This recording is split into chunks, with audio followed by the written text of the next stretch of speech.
বলছিলেন মুসলমানদের উপর অতর্কিত হামলা হয়েছে। ওই আক্রমণের সময় নবীজির মাথার মধ্যে দুইটা কড়া ঢুকে গিয়েছে।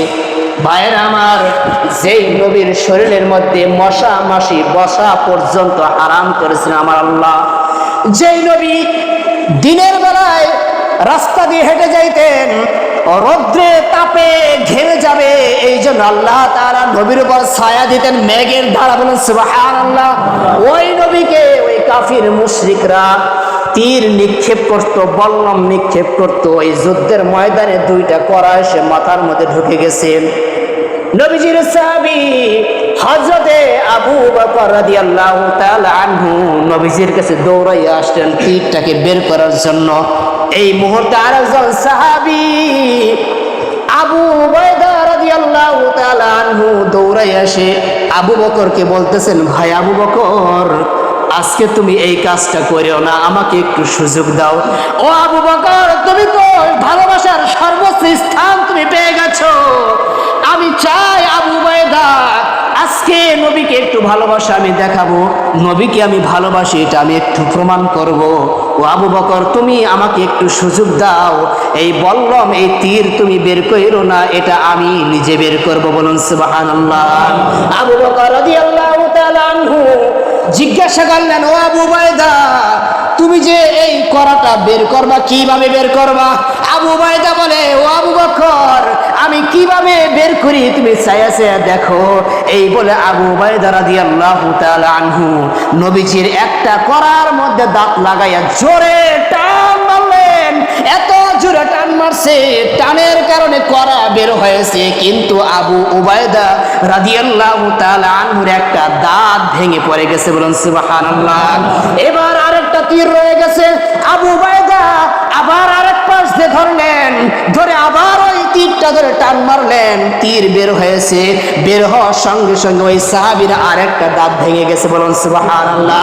আবু উবাইদা রাদিয়াল্লাহু তাআলা আনহু হযরতে আবু বকরকে বলেন, ও ভাই আবু বকর, নবীজির দুইটা এই কড়া বের করতে যদি আমি আবু উবাইদার 32টা দাঁতকে ভাঙা লাগতো, আজকে আমি আবু উবাইদা নবীর জন্য 32টা দাঁত ভেঙে ফেলতাম। বলুন সুবহানাল্লাহ। ভাইরা আমার, এই হলো সাহাবায়ে কেরামদের ভালোবাসা কেমন ছিল। কড়া বের করার পর নবীজির শরীর মুবারক থেকে রক্ত ঝরতেছে, রক্ত। এবার আরেকজন সাহাবী মালিক বিন সিনান এসে বলতেছে, আবু উবাইদা, তুমি আমাকে একটা সুযোগ দাও, আমি নবীকে ভালোবাসি। সুবহানাল্লাহ। তুমি কিভাবে ভালোবাসবা? আবু বকর জিজ্ঞাসা করে। আবু বকরকে বলে, ও আবু বকর, তুমি তাকায়া তাকায়া দেখো আমি নবীকে কিভাবে ভালোবাসি। আমি নবীর রক্ত মুবারকগুলি মুছে দিয়ে ভালোবাসাকে প্রমাণ করব। আবু বকর বলেন, ও মালিক ইবনে সিনান, তুমি কিভাবে নবীর রক্তগুলি মুছবা? এবার মালিক বিন সিনান বলেন, আবু বকর, তুমি চায়া চায়া দেখো আমি কিভাবে নবীজির রক্ত মুবারককে পরিষ্কার করি।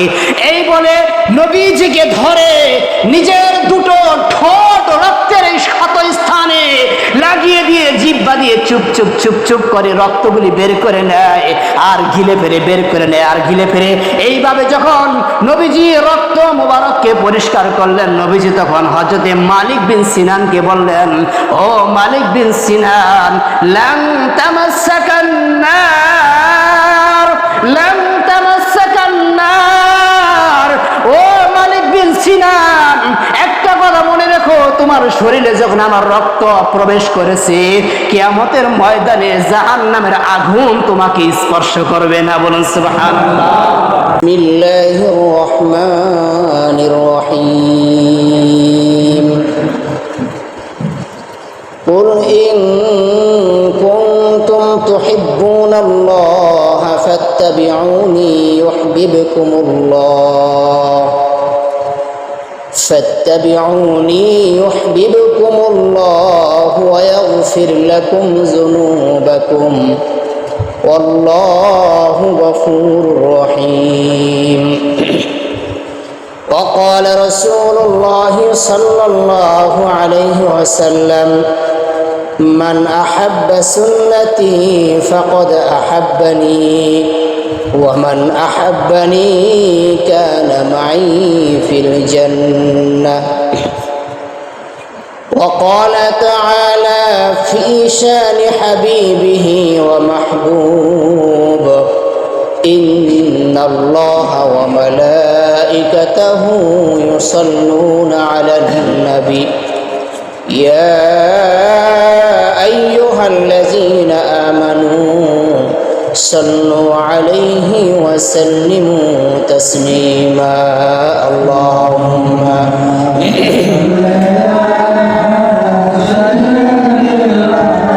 مولانا محمد وعلى آل سيدنا مولانا محمد اللهم صل على سيدنا مولانا محمد وعلى آل سيدنا مولانا بلغ العلا بكماله كشفت دجى بجماله حسنت جميع خصاله صلوا عليه وآله لا إله إلا الله لا إله إلا الله لا إله إلا الله محمد رسول الله صلى الله عليه وسلم আলহামদুলিল্লাহ আল্লাহ তাআলার দরবারে লাখো কোটি শুকরিয়া আদায় করছি যে মহান আল্লাহ রাব্বুল আলামিন আমাদেরকে দীর্ঘ এক সপ্তাহ পর পুনরায় আবারও গত জুমার ন্যায় আজকের এই পবিত্র দিনে আল্লাহ তাআলা আবারও আমাদেরকে জুমার নামাজ আদায় করার জন্য সুযোগ করে দিয়েছেন, আমাদের হায়াতকে বাড়িয়ে দিয়েছেন এবং সাথে সাথে আল্লাহ তাআলার দ্বীনের কিছু কথা বলা ও শোনার জন্য তৌফিক দান করলেন। এই জন্য সকলেই দিল থেকে শুকরিয়া আদায় করি আলহামদুলিল্লাহ। বিশ্ব নবীর প্রতি আবারও সংক্ষেপে দরুদ করি, সকলে বলে সাল্লাল্লাহু আলাইহি ওয়াসাল্লাম। দরুদ পড়লে লাভ না লস? লাভ। কি পরিমাণ লাভ যে একবার কেউ যদি নবীর প্রতি দরুদ পড়ে আল্লাহ তাআলা 10টা রহমত তার উপর নাজিল করে দিবেন। তাহলে যত বেশি দরুদ পড়া যায়, যত বেশি দরুদ পড়া যায় তত বেশি আল্লাহ তাআলার রহমত আপনার উপর আসবে। আর শুকরিয়া আদায় করা এটাও লাভ, কারণ আল্লাহ তাআলা বলেন লাইন শাকারতুম লাযিদান্নাকুম, যে ব্যক্তি যে পরিমাণ নিয়ামত পাইছে ওই নিয়ামতের উপর যদি সে শুকরিয়া আদায় করে তা আল্লাহ তাআলা তার নিয়ামতকে আরো বাড়ায় দিবেন। এখন কেউ যদি নিয়ামতের না শুকরিয়া করে অর্থাৎ শুকরিয়া আদায় করে না তা আল্লাহ তাআলা কি করবেন?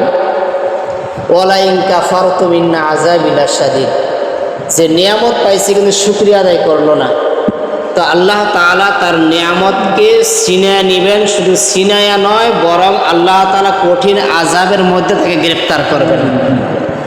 তাহলে আমাদের প্রত্যেকটা কাজের ক্ষেত্রে, প্রত্যেকটা নিয়ামতের ক্ষেত্রে শুকরিয়া আদায় করার দরকার আছে না নাই? আছে।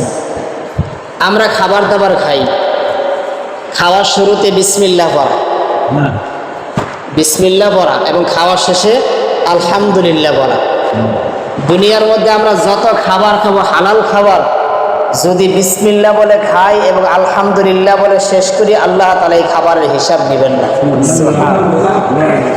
এখন বিসমিল্লাহ ছাড়া যদি আমরা খাবার খাই তাহলে এই খাবারের মধ্যে কোনো বরকত থাকে না, কেননা ওই খাবারের মধ্যে শামিল হয় ইবলিস, শয়তান এসে শামিল হয় খাবারের মধ্যে। এখন বিসমিল্লাহ ভুলে গেছি মনে হওয়ার সাথে সাথে যদি আমরা আরেকটা পড়ি বিসমিল্লাহি আউওয়ালাহু ওয়া আখিরাহ, এটা পড়ার দ্বারা আমি সেই বিসমিল্লাহ যে ভুলে গেছি এটা সওয়াব আমি পাবো, বরকত পাবো। কিন্তু এখানে আরেকটা বিষয় হলো যে এটা পড়ার ফজিলত কি, যে শয়তান যে এতক্ষণ আমার সাথে যে খাবারটা খাচ্ছিল বিসমিল্লাহি আউওয়ালাহু আখিরা বলার কারণে শয়তান তার খাবারটাকে আর পেটের মধ্যে রাখতে পারে না, ওখানে সে বমি করে দেয়। তাহলে বিসমিল্লাহ বলে খাবারের দরকার আছে না নাই? তা খাওয়ার শেষে আলহামদুলিল্লাহ বলার দরকার আছে না নাই? আছে। এগুলো আমলের মধ্যে আনবো। মনে করেন গত জুমায় আমি জুমার বিষয়ে আলোচনা করলাম, যদি আমার আপনার মধ্যে দুইটা জিনিস বিশেষ করে আলোচনা করেছিলাম, যে জুমার নামাজের জন্য আগে আগে চলে আসে, আর আল্লাহ রাস্তায় কিছু খরচ করা, দান করা। দুটা আমল যদি আমরা একটা আমলও যদি মানতে পারি, আজকে আমি একটা আমলের কথা বললাম, যদি এখান থেকে যদি মানতে পারি, এইভাবেই তো একটা বিশাল আকারে একটা আমল দায়ের হবে। কথা বলেন ঠিক কিনা? একসাথে তো সব করা সম্ভব না, একটু একটু করে করতে হবে। তো ভাইয়েরা আমার, আমি রবিউল আউয়ালের চাঁদে আল্লাহ রাসূল সাল্লাল্লাহু আলাইহি সাল্লামকে নিয়ে আমি আপনাদের সামনে আলোচনা রাখবো, যে আমরা সকলেই যেই নবীর উম্মত, সেই নবী এই চাঁদের মধ্যে আগমন করেছিলেন এবং এই চাঁদেই তিনি বিদায় হয়ে চলে গেছেন। মাঝখানে আল্লাহ তাআলা 63টা বছর তিনাকে এই দুনিয়ার মধ্যে রাখছিলেন। তো যেই নবীকে আল্লাহ তাআলা যদি না পাঠাইতেন, তাহলে আমাদেরকেও দুনিয়াতে পাঠাইতেন না, কোনো সৃষ্টিকে আল্লাহ তাআলা পাঠাইতেন না দুনিয়ায়। শুধু আমার আপনার নবীকে কেন্দ্র করেই সমস্ত কিছু আল্লাহ তাআলা দুনিয়ার মধ্যে পাঠাইছেন। তো সেই নবীর আমরা উম্মত। তো আমরা উম্মত হয়ে আমাদের কিছু দায়িত্ব আছে। যেমন পরিবারের মধ্যে আপনি হলেন পরিবারের কর্তা, তো পরিবারের দায়িত্ব আপনার উপর আছে না? আছে। পরিবারের মধ্যে সবচেয়ে যে বড় ছেলে, তার উপর পরিবারের দায়িত্ব আছে না নাই? আছে। তো এক একজনের এক একটা দায়িত্ব আছে। তো আমরা যে বিশ্বনবী সাল্লাল্লাহু আলাইহি সাল্লামের যে উম্মত, এবং আমরা সর্বশ্রেষ্ঠ উম্মত, সুবহানাল্লাহ বলবেন না? আমরা সর্বশ্রেষ্ঠ উম্মত। যেই নবীর উম্মত হওয়ার জন্য অন্যান্য উম্মতটা আল্লাহ তাআলার কাছে দোয়া করেছিলেন, যে আল্লাহ, নবীরা দোয়া করেছেন যে আল্লাহ আমাদেরকে নবী না বানাইয়া আখেরি নবীর উম্মত হিসেবে পাঠাও। সুবহানাল্লাহ। তো আমরা কিন্তু বিনা দরখাস্তে, বিনা চাওয়ায় আমরা সেই নবীর উম্মত হয়ে দুনিয়ার মধ্যে আসছি। হযরত ঈসা আলাইহিস সালাম আল্লাহ তাআলার কাছে কি দোয়া করেন নাই? আল্লাহ তার কাছে দোয়া করেছিলেন যে আল্লাহ আমাকে আখেরি নবীর উম্মত করে পাঠাও। তো আল্লাহ তাআলা তার দোয়াকে কবুল করেছেন। তিনি নবী, কিন্তু পরবর্তীতে আবার আসবেন নবী হিসেবে নয়, তিনি আখেরি নবীর উম্মত হিসেবে আসবেন। সুবহানাল্লাহ। তো মুহতারাম হাজিরিন, তো আমরা যে উম্মত, আমাদের নবীর প্রতি দায়িত্ব হলো যে আল্লাহ রাসূল সাল্লাল্লাহু আলাইহি সাল্লামকে ভালোবাসা, তাকে মোহাব্বত করা। আর এই মোহাব্বত, এই ভালোবাসা শুধু জবান দ্বারা আমরা বলবো যে আমি রাসূলকে মোহাব্বত করি, রাসূলকে ভালোবাসি, এই মৌখিকভাবে বলি, আমরা খালি বলে যাব যে আমরা নবীকে ভালোবাসি, কিন্তু কাজের মধ্যে আমরা নবীর ভালোবাসা দেখাবো না, নবীর মোহাব্বত দেখাবো না। তো শুধু মুখে বলার নাম কোনোদিন ভালোবাসা হতে পারে না, আমাকে কাজের মধ্যেও ভালোবাসা প্রমাণ করতে হবে। কথা বলেন ঠিক কিনা?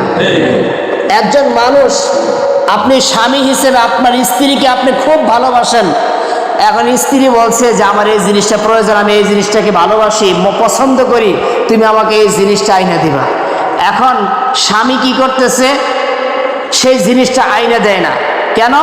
হয়তো তার কাছে টাকার সমস্যা, অথবা স্ত্রী যে জিনিসটাকে পছন্দ করেছে, কথাটা বুঝবেন, স্ত্রী যে জিনিসটা পছন্দ করেছে ওই জিনিসটা শরীয়ত সম্মত, কিন্তু স্বামীর কাছে ওই জিনিসটা পছন্দ না। এই জন্য স্বামী তার স্ত্রীকে ওই জিনিসটা আইনা দিচ্ছে না। এখন স্বামী যদি হাজারও যদি বলে যে স্ত্রী আমি তোমাকে খুব ভালোবাসি, প্রিয়তমা আমি তোমাকে খুব ভালোবাসি, তোমাকে আমি অনেক মোহাব্বত করি, যত ভালোবাসা দেখাক না কেন, কিন্তু স্ত্রী যে জিনিসটাকে পছন্দ করতেছে আপনি এনে দিচ্ছেন না, তাহলে হাজার ভালোবাসা বললে স্ত্রী আপনাকে দাম দিবে? এই ভালোবাসা গ্রহণ করবে? এখন আল্লাহ রাসূল সাল্লাল্লাহু আলাইহি ওয়াসাল্লাম আল্লাহ তাআলা থেকে যে হুকুম আহকামগুলা আমাদের জন্য নিয়ে আসলেন, সমস্ত দুনিয়াবাসীর জন্য নিয়ে আসলেন, সমস্ত উম্মতের জন্য নিয়ে আসলেন, কিন্তু আমি আপনি উম্মত হয়ে সেই নবীর দেখানো রাস্তাকে আমি পছন্দ করতেছি না, সেই নবীর দেখানো রাস্তায় আমি চলতেছি না। কেন চলতেছি না? আমি নবীকে ভালোবাসি ঠিক, কিন্তু যে রাস্তাটা নবী দেখাইছেন ওই রাস্তাটাকে আমি ভালোবাসি না। কিন্তু আমি নবীকে ভালোবাসি। বলেন তো, আমি যদি নবীর রাস্তাকে ভালো না বাসি, শুধু নবীকে ভালোবাসি, তাহলে এটা নবীর সাথে ভালোবাসা হবে না ধোঁকাবাজি হবে? ধোঁকাবাজি হবে। কথা বুঝিয়ে পারছি ভাই? তো এইটা এই জন্য বুঝাইতে চেয়েছি এটা, যে শুধু আমি জবান দিয়ে বললাম নবী আপনাকে আমি ভালোবাসি, আমি আল্লাহ তাআলাকে ভালোবাসি, কিন্তু আল্লাহ তাআলা তো কিছু হুকুম আমাদের জন্য দিয়েছেন। নবী সাল্লাল্লাহু আলাইহি সাল্লাম কিছু হুকুম আমাদের জন্য আল্লাহ তাআলার কাছ থেকে নিয়ে আসছেন এবং নিজে কিছু আল্লাহ তাআলার পক্ষ থেকে আমাদেরকে রাস্তা দেখাইছেন। তো এই রাস্তা আমাদের চলার দরকার আছে না নাই? আছে। যদি না চলি তাহলে ভালোবাসা প্রমাণ হবে? হবে না। আমাদেরকে ভালোবাসার মুখে যেরকম আছে, অন্তর থেকেও আমলের মাধ্যমে এটাকে কি করতে হবে?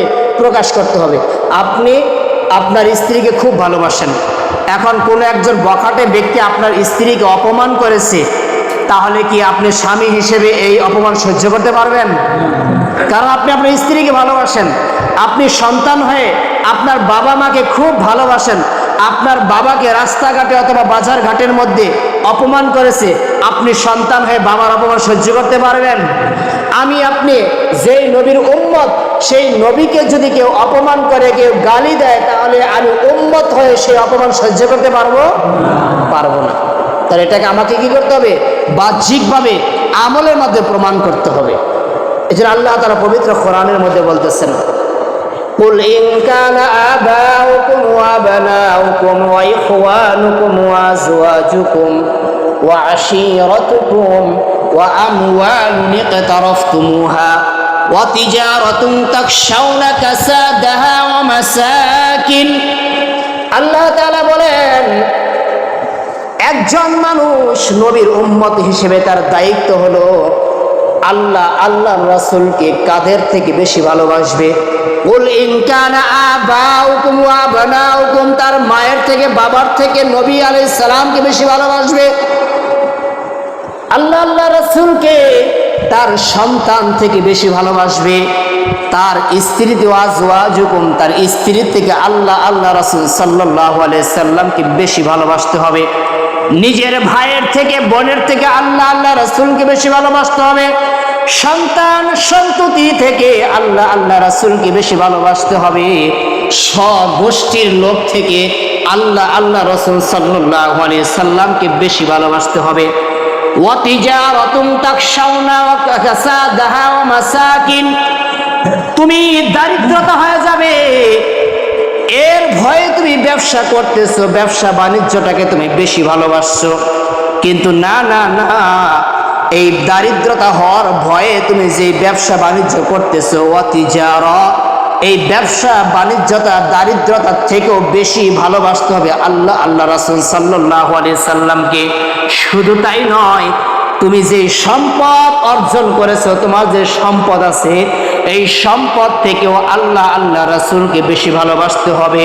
যতক্ষণ পর্যন্ত আল্লাহ তাআলা বলেন আল্লাহ রাসূলকে ভালোবাসতে না পারবে, বেশি ভালোবাসবে না পারবে, ততক্ষণ পর্যন্ত তুমি খাঁটি মুমিন হতে পারবে না। খাঁটি মুমিন হওয়া যাবে না। ক্বালান নবী সাল্লাল্লাহু আলাইহি ওয়াসাল্লাম, লা ইউমিনু আহাদুকুম হাত্তা আকুনা হাব্বা ইলাইহি মিন ওয়ালিদিহি ওয়া ওয়ালাদিহি ওয়ান নাসি আজমাইন। আল্লাহ রাসূল সাল্লাল্লাহু আলাইহি সাল্লাম বলতেছেন, যতক্ষণ পর্যন্ত নিজের মা বাবা, নিজের সন্তান সন্ততি, নিজের ভাই বোন, নিজের স্ত্রী এবং সমস্ত জিনিস, ওয়ান নাসি আজমাইন, সমস্ত বস্তু, সমস্ত মানুষ থেকে যতক্ষণ পর্যন্ত আল্লাহর রাসূলকে বেশি ভালোবাসতে না পারবে, ততক্ষণ পর্যন্ত যতই চিল্লাও না কেন তুমি প্রকৃতপক্ষে মুমিন হতে পারবা না। তাহলে কি আল্লাহ রাসূল সাল্লাল্লাহু আলাইহি ওয়াসাল্লামকে বেশি ভালোবাসার দরকার আছে না নাই? শুধু তাই নয়, আল্লাহ রাসূল সাল্লাল্লাহু আলাইহি সাল্লাম বলেন, আল মুসলিমু মান সালিমাল মুসলিমুনা মিন লিসানিহি ওয়া ইয়াদিহি, নামাজ পড়ো, রোজা রাখো, যাকাত দাও, হজ করো, দান করো, সমাজের মধ্যে যত তুমি ভালো কাজ করো না কেন, যত কিছু দেখায় না কেন, আল্লাহ রাসূল বলেছেন, আল মুসলিমু মান সালিমাল মুসলিমুনা মিন লিসানিহি ওয়া ইয়াদি। যতক্ষণ পর্যন্ত তোমার এই জিহ্বা থেকে, তোমার এই জবান থেকে, তোমার এই হাত থেকে অপর মুসলমান নিরাপদ না থাকবে, ততক্ষণ পর্যন্ত তুমি খাঁটি মুমিন হতে পারবে না। কে বলছেন? আল্লাহ রাসূল বলছেন। কে বলছেন ভাই? আল্লাহ রাসূল বলছেন। এরকম অনেক মানুষ আছে, দেখবেন রাগ করতেছেন কি, ভালো কাজ করে, নেক কাজ করে, নামাজ পড়ে, সব কিছু করে, কিন্তু তার জবান দিয়ে অন্য মানুষকে কষ্ট দেয়। কিভাবে কষ্ট দেয়? হয়তো তাকে গীবত শিকায়ত করে কষ্ট দেয়, চগলখড়ি করে কষ্ট দেয়, অথবা এই জবান দিয়ে তাকে এরকম আঘাত প্রাপ্ত হবে এরকম ধরনের কথাবার্তা বলে, অথবা কখনো কখনো হাত দিয়ে আঘাত করে। শুধু থাপ্পড় দিলে আঘাত হয় না, কলমের খোঁচা দিয়েও মানুষকে কষ্ট দেয়। কথা বলেন ঠিক কিনা? এরকম আছে না নাই? এই জন্য আল্লাহ রাসূল বলছেন, এই জবান দিয়ে, এই হাত দিয়ে যতক্ষণ পর্যন্ত তুমি অপর মুসলমানকে নিরাপদ না রাখবে, আপনার এই হাত থেকে যদি অপর মুসলমান নিরাপদ না থাকে, আপনার এই জবান থেকে যদি অপর মুসলমান নিরাপদ না থাকে, চাই সে পুরুষ হোক, চাই সে নারী হোক, চাই সে অপর মানুষ হোক, চাই সে আপনার প্রতিবেশী হোক, চাই সে আপনার আত্মীয় হোক, চাই সে আপনার অপরিচিত কেউ হোক না কেন, এই দুইটা অঙ্গ থেকে যদি নিরাপদ না থাকে, তাহলে আল্লাহ রাসূল বলছেন ওই ব্যক্তি হাজার নামাজ পড়লেও কপালে দাগ ফেলাইতে পারেন, হাঁটুতে দাগ ফেলাইতে পারেন, কিন্তু সে প্রকৃতপক্ষে মুসলমান হতে পারবে না। ভাইয়েরা আমার, আমি বলতেছিলাম রাসূল সাল্লাল্লাহু আলাইহি সাল্লামকে মুহাব্বত করে ভালোবাসা করা।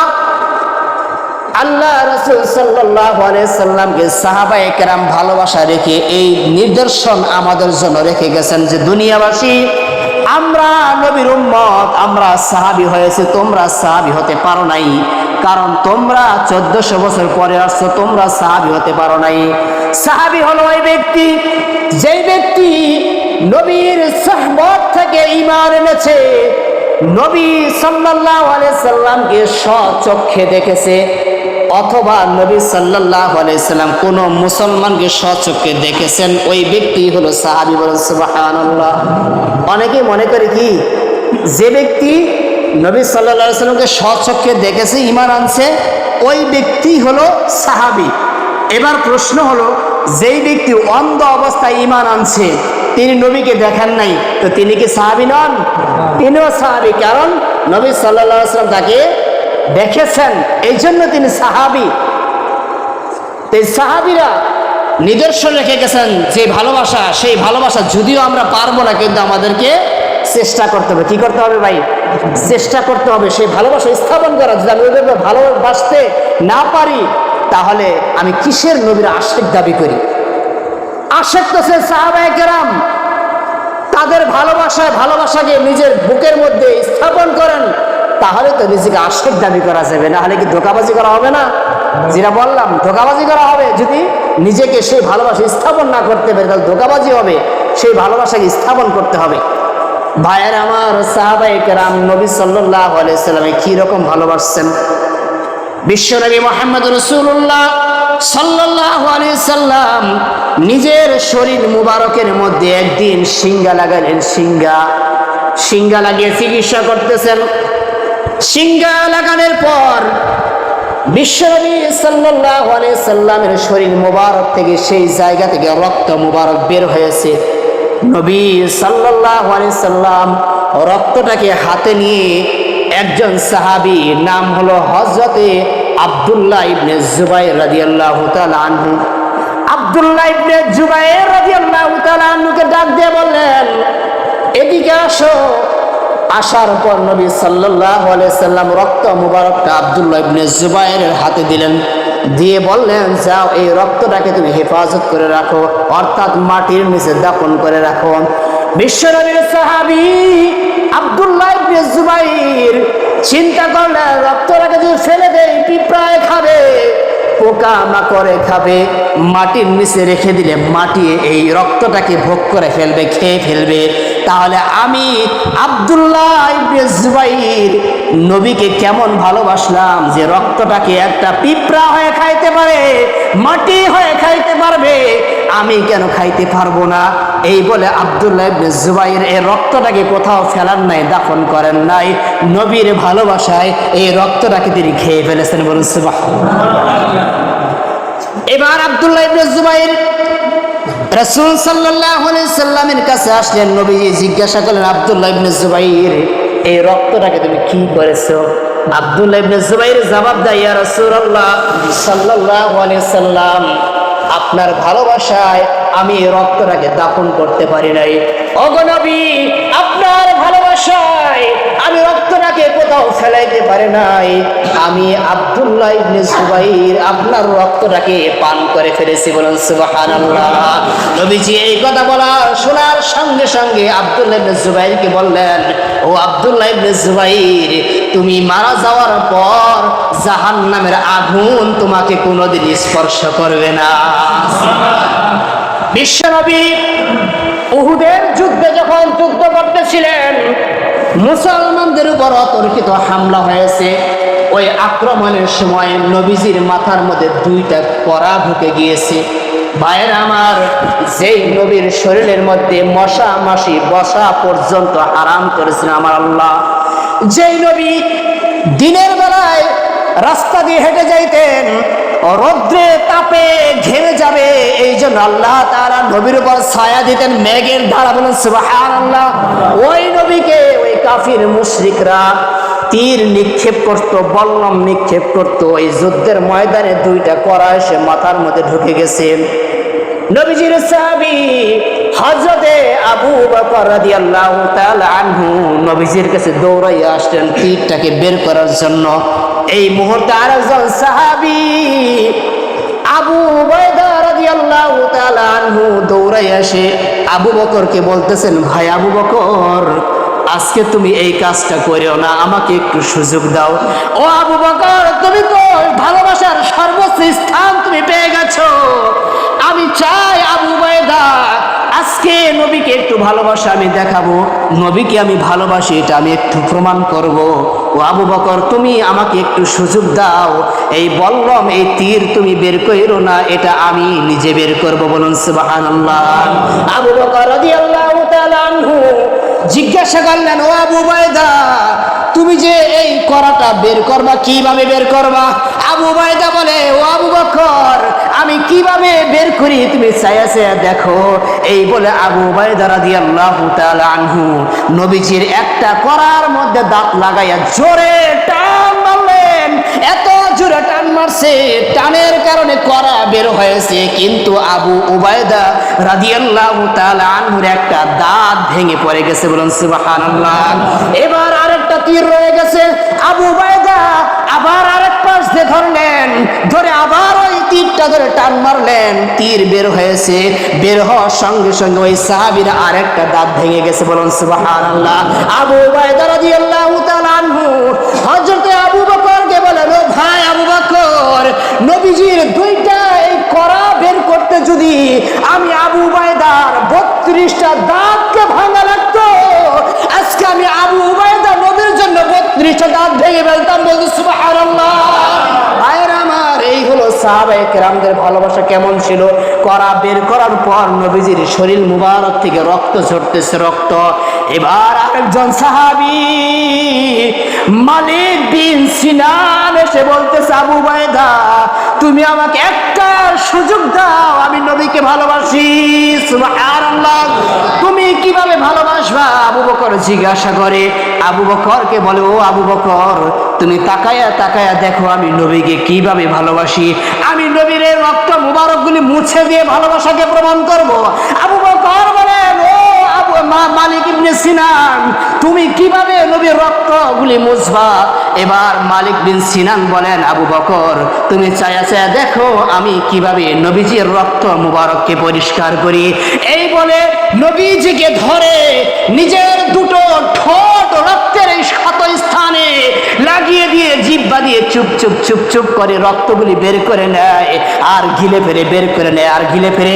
এইভাবে যখন নবীজি রক্ত মুবারককে পরিষ্কার করলেন, নবীজি তখন হযরতে মালিক বিন সিনানকে বললেন, ও মালিক বিন সিনান, লাম তামাসসাকান নার, লাম তামাসসাকান নার। ও মালিক বিন সিনান, একটা কথা মনে রেখো, তোমার শরীরে যখন আমার রক্ত প্রবেশ করেছে, কিয়ামতের ময়দানে জাহান্নামের আগুন তোমাকে স্পর্শ করবে না। বলুন সুবহানাল্লাহ। দাঁতকে ভেঙে ফেলতে পারে সাহাবায়ে কেরাম, এটা কি সাধারণ কোনো ভালোবাসা? আমাদের দাঁত ভেঙে গেলে, দাঁতের একটু ব্যথা হলে দৌড়াই আমরা কোথায় যাই? ডাক্তারের কাছে যাই। কিন্তু সুস্থ সবল একজন সাহাবী নবীর দুটো কড়া বের করতে গিয়ে নিজের দাঁতকে শহীদ করে দিলেন, নিজের দাঁতকে ভেঙে দিলেন। ও দোস্ত, দুনিয়ার মধ্যে তাকিয়ে দেখেন সেই কলিজার স্পন্দন নবীকে আজকে দুনিয়ার বিভিন্ন জায়গা থেকে যেভাবে আক্রমণ স্বরূপ কথা বলে, ঠিক আমাদের বাংলার জমিনের মধ্যেও বিভিন্ন সময় নবীকে ব্যঙ্গ করে কথা বলে, গালি দিয়ে কথা বলে। ও নবীর উম্মতেরা, যুবক ভাইদেরকে বিশেষ করে বলতেছি, নিজের মধ্যে ঈমানকে মজবুত করো। এই এলাকা যে মুক্তি পাবে এমন কিন্তু নয়। যে কোনো সময়, যে কোনো মুহূর্তে কোনো নবীর দুশমন যদি আমার আপনার নবীর বিরুদ্ধে যদি দাঁড়িয়ে যায়, আমরা জীবন দিয়ে হলে এটাকে প্রতিহত করার জন্য বের হয়ে যাবো। কথা বলেন ঠিক কিনা? এই তৈরি আমাদেরকে থাকতে হবে, কারণ ইসলামের দুশমনরা আমাদের দিকে উত পেতে বসে আছে, যেই কোনো সময় আমাদের উপর আক্রমণ করবে। আল্লাহ তাআলা আমাদেরকে, আমাদের ধর্ম ইসলামকে, কোরআনকে, নবীর ইজ্জতকে, আমরা নবীর উম্মত মুসলমানদেরকে আল্লাহ তাআলা আমাদেরকে নিরাপত্তা দান করুন। সকলে আমিন। ওয়া আখিরি দাওয়ানা আলহামদুলিল্লাহি রাব্বিল আলামিন। আসসালামু আলাইকুম ওয়া রাহমাতুল্লাহ। যারা পরে আসছে স্যার